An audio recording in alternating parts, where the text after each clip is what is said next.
into Mark Light Field here. Scott Tully back out onto the rubber for the Irish here in the bottom of the third. Canes leading 2-0. They got two last inning and are going to try to add to that lead. It's Freddie Zamora, Michael Perez, and Romy Gonzalez coming up for the Canes. And so far it's been really the Canes offense all over Tully. Well, 5 well-hit balls into left field. Probably unlucky they don't have more runs, Danny. Really in the bottom of the lineup, too. It's starting with Quinones, Escala, Tackett, who put together those 2 runs that they scored in the last inning. Top of the lineup hasn't done much besides Tony Jenkins' double. And Zamora steps up to the plate, takes a first pitch ball. He's been as hot as anybody. Leads the team with 12 hits and has multiple hits now in 4 straight games. He grounded out to second back in the first, and he waves and misses at a 68-mile-an-hour off-speed pitch from Tully. He stepped up exactly when the Canes needed him to, with Reyes going down. The Reyes being the leading hitter, batting somewhere in the 400s and playing DH. And now it's Zamora, the freshman, who stepped up in his stead.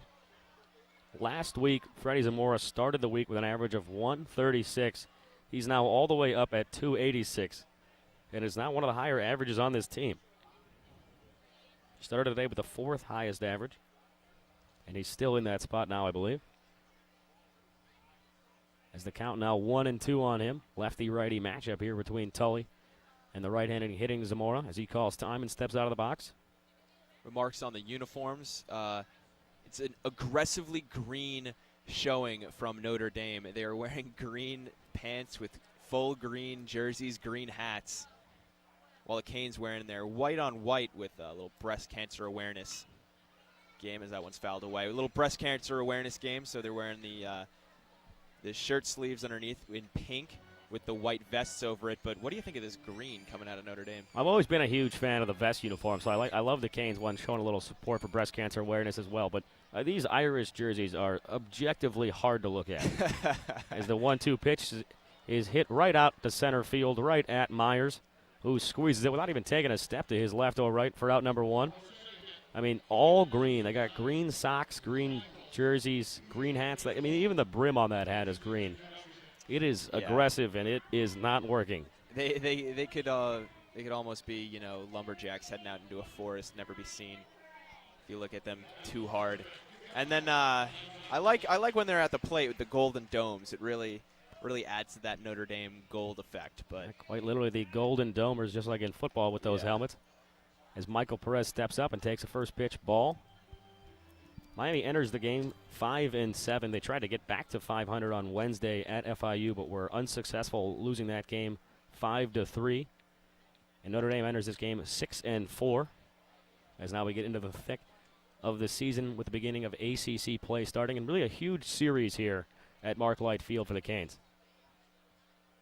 1-1 pitch on its way to Perez, misses outside for ball 2. Yeah, huge series is right with a doubleheader being played tomorrow. A little bit of scheduling change with some inclement weather for Sunday and Saturday afternoon for that matter. They decided to reschedule, make it a doubleheader on Saturday. So you win this one, you really set yourself up nicely to win the series. Fastball runs in high and tight on Perez. He got out of the way. And this is a series historically where we see some poor weather. These teams didn't match up last year, but 2 years ago they played up in South Bend. And the 3-game series, they only got 1 game in. 2 games snowed out up in Indiana. Ball 4 to Perez. He'll take first base with just 1 out here in the bottom of the 3rd. And up comes Romy Gonzalez, who's got to be eager to get his next at-bat after he was robbed of a home run back in the 2nd inning. Like me and Max were saying before the broadcast, why would you go up to South Bend to play a game before even May? I mean, you got to know it's going to be really cold no matter what, and there's certainly a chance that there being snow on the ground. I believe they have a turf field. I was fortunate enough to play a couple games there as a kid. Line shot down the left field line, and it's foul into the bullpen. Romy coming out aggressive there on the first pitch from Tully. Romy with those traditionally quick hands is really getting out ahead of these, lining them to left. Jake Johnson is going to have his work cut out for him if Romy keeps getting hold of these, because they're going to be straight out to left field. And it's about waiting as long as you possibly can. These pitches coming in anywhere from about 68 to 82 miles an hour only from the senior left-hander. As Perez takes his lead off first base. Tully working from the stretch again. He comes set short lead at first base for Perez. And the 0-1 pitch to Romy is fouled off the netting behind home plate.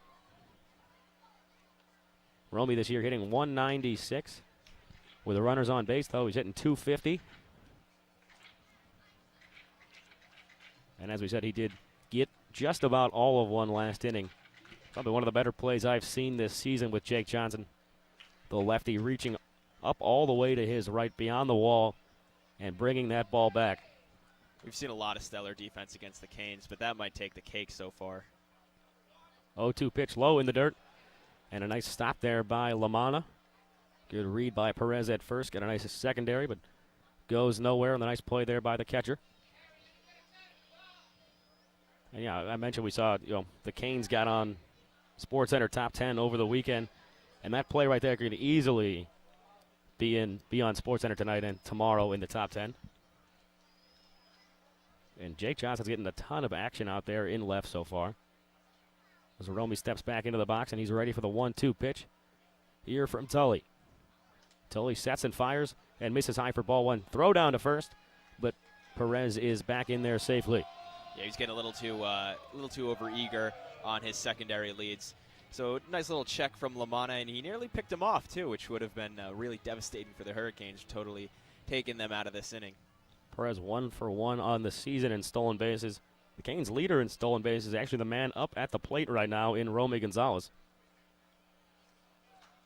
And the 2-2 pitch to the Canes DH is skied on the infield just into foul territory. It's the first baseman, Jung, who squeezes it for out number 2. And Romy not off to a good start this season, but there is a ton of pressure on him. I want to run through the stats he led the Canes in 2017 just so you see how much was expected of him coming into this year. He led the Canes last year in games played, games started, at-bat, runs scored, hits, doubles, home runs, runs batted in, total bases, slugging, walks, and steals. It's most of them. That's most of the statistics. They only list about 3 more stats. He didn't lead an average, triples, and on-base percentage. It's much faster to list the stats he did not lead in. Yeah, and so obviously Coach Jim Morris is hoping that Romy would pop out and be, his guy, his go-to guy. As Tully plunks Quinones right on the back there, and he'll take first base. Perez will trot his way to second. And now it's first and second with 2 outs here in the bottom of the third.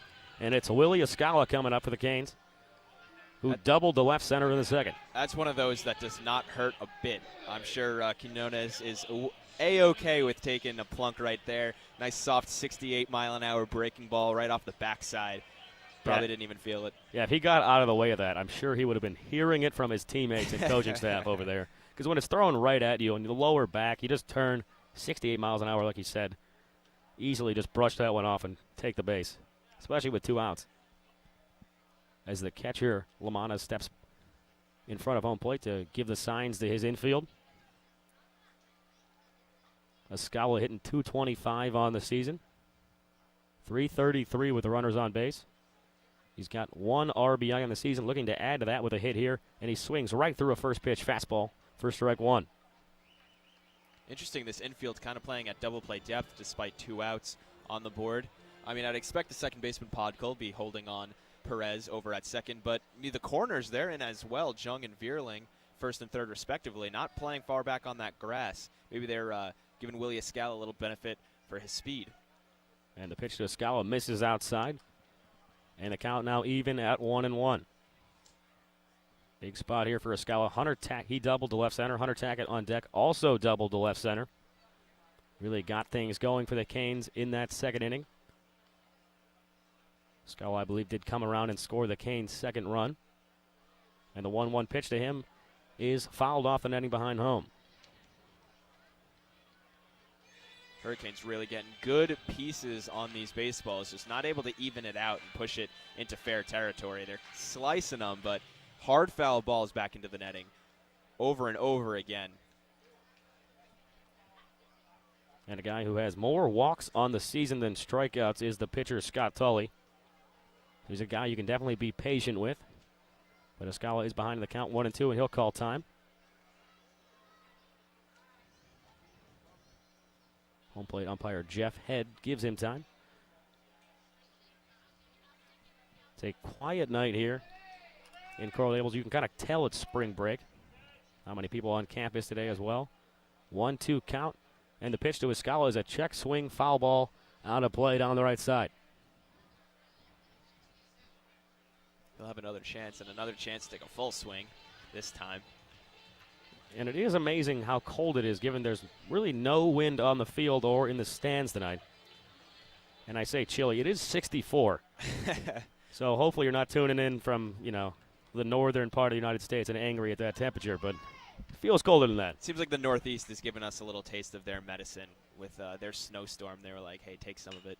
Escala hits a ground ball back up the middle. Daly fields it easily, flips it to second for out number 3. Canes get a couple runners on base, but fail to score, and now we'll head to the top half of the 4th. Canes leading 2-0. Keep it locked to WVUM, the voice of the U.